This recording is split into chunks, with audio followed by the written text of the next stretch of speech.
पाकिस्तान पर भारत का एक्शन। सिंधु के बाद भारत ने वाटर स्ट्राइक की है। सिंधु जो जल समझौता उसको रद्द करने के बाद एक बड़ी वाटर स्ट्राइक की गई है। बगलियार बांध से चिनाब नदी का पानी रोका गया है। चिनाब नदी पर बने सलाल बांध के सभी गेटों को बंद कर दिया गया है। किशन गंगा बांध को भी बंद करने की तैयारी है। सिंधु जल समझौता रद्द करने के लिए बाद जो है ये बड़ा कदम है।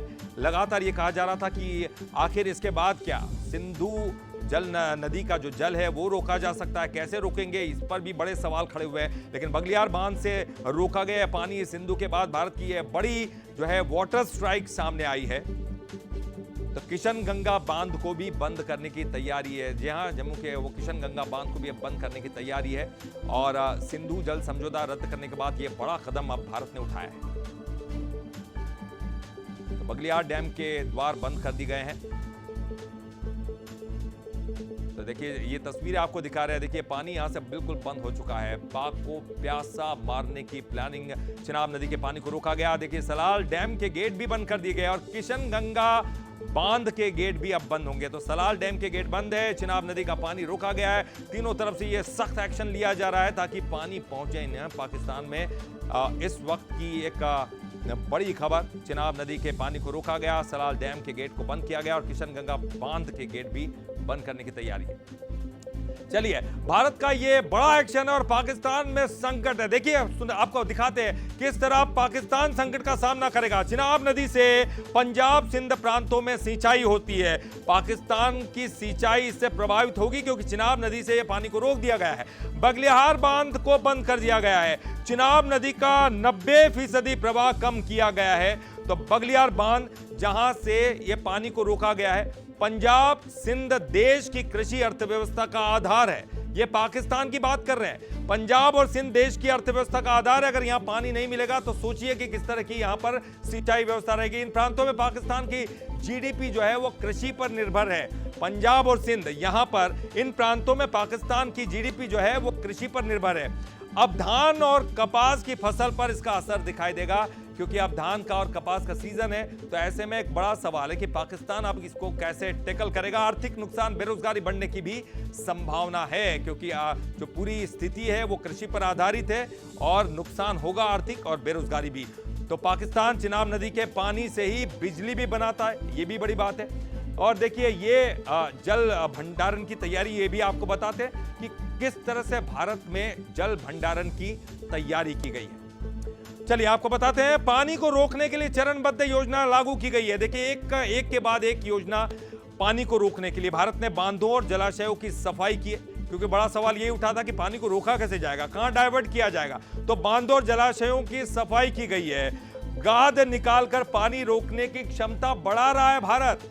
पहले गाद निकाली जाएगी ताकि पानी को ज्यादा से ज्यादा स्टोर किया जा सके। तो भारत की तैयारी आपको दिखा रहे हैं। छोटे बांधों के निर्माण में भी सरकार की रुचि है। बड़े बांध बनाने में समय लगेगा लेकिन छोटे बांध तो बनाए जा सकते हैं और इसीलिए ये सरकार जो है उसमें इंटरेस्ट है। झेलम, चिनाब और सिंधु नदी पर छोटे बांध बनाए। तो ये पानी को रोकना बड़ा आसान काम है, उसको कैसे डाइवर्ट करना है, ये तमाम चीजें। लेकिन जल विद्युत परियोजनाएं बनाने की भी तैयारी है क्योंकि वहां पानी का ज्यादा इस्तेमाल होता है। हमारे यहां बिजली भी मिलेगी और पाकिस्तान में पानी भी नहीं जाएगा। और चलिए इस पर ज्यादा जानकारी के लिए बात करेंगे। हमारे साथ हमारे न्यूज हेड शरद द्विवेदी जी जुड़ गए हैं। शरद जी, व्यापक रूप से तैयारियां अब भारत की दिखाई दे रही है क्योंकि लगातार सवाल यही उठ रहे थे कि आखिरकार कैसे पानी को रोका जाएगा और पानी को रोकेंगे या फिर कहीं डाइवर्ट करेंगे। लेकिन जो सरकार की जो तैयारियां हैं उससे लग रहा है कि जल्दी पानी को रोका जा सकता है। देखिए, भारत जिस तरह आगे बढ़ रहा है उसकी रणनीति इस बार बहुत अलग तरह की रणनीति है और ये रणनीति इसलिए भी है कि पाकिस्तान इस समय आंतरिक विखंडन के दौर से गुजर रहा है। पाकिस्तान को इस समय सिर्फ छूने की जरूरत है और वो किसी तड़के हुए कांच की तरह बिखर जाएगा। तो भारत की ये जो कोशिशें हैं वो उसकी आर्थिक मुश्किलों को बढ़ाने के लिए है क्योंकि उसकी जो मुश्किलें हैं, जो ये कांच टूटा है पाकिस्तान का, ये टूटा इसलिए है कि उस पर आर्थिक दबाव है। आर्थिक दबाव रूपी पत्थर इतने जोर शोर से पड़े हैं उस पर कि वो टूट गया है। तो भारत उसे सिर्फ छूने की कोशिश कर रहा है, उसे आगे बढ़ाने की कोशिश कर रहा है। जहां 200 रुपए किलो टमाटर है, जबकि भारत में इस समय टमाटर की फसलें किसानों ने खेत से उठाई नहीं है या 3 से 5 रुपए किलो टमाटर बिक रहा है। तो इन परिस्थितियों में भारत जानता है। और दूसरा, पंजाब में जब से तहरीक-ए-इंसाफ पार्टी के प्रमुख इमरान खान जेल में है और उनके एक बहुत ही अप्रिय समाचार आया कि उनके साथ जेल में यौन दुर्व्यवहार हुआ है, तो पंजाब में अब तक सेना को लेकर एक बड़ा अच्छा भावना पंजाब प्रांत में, जो कि पाकिस्तान का गाइडिंग फोर्स है, वहां पर रहती थी। लेकिन अब पंजाब में भी इस बात को लेकर लोगों में नाराजगी है कि इमरान खान के साथ ये क्या हो रहा है और सेना ये क्या कर रही है।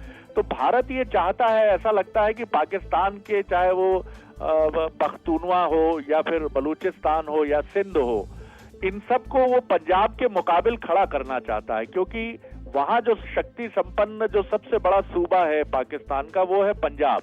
क्रिकेट खिलाड़ी पंजाब से, राजनेता सारे पंजाब से, अधिकारी सारे पंजाब से, जजेस सारे पंजाब से।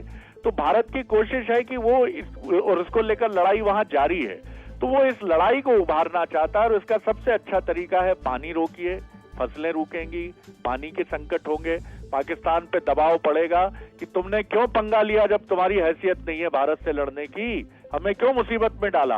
और भारत ये कोशिशें आगे करेगा। और ये मैं कहता हूं कि this is a ultimate diplomacy, इससे बड़ी डिप्लोमेसी कोई हो नहीं सकती।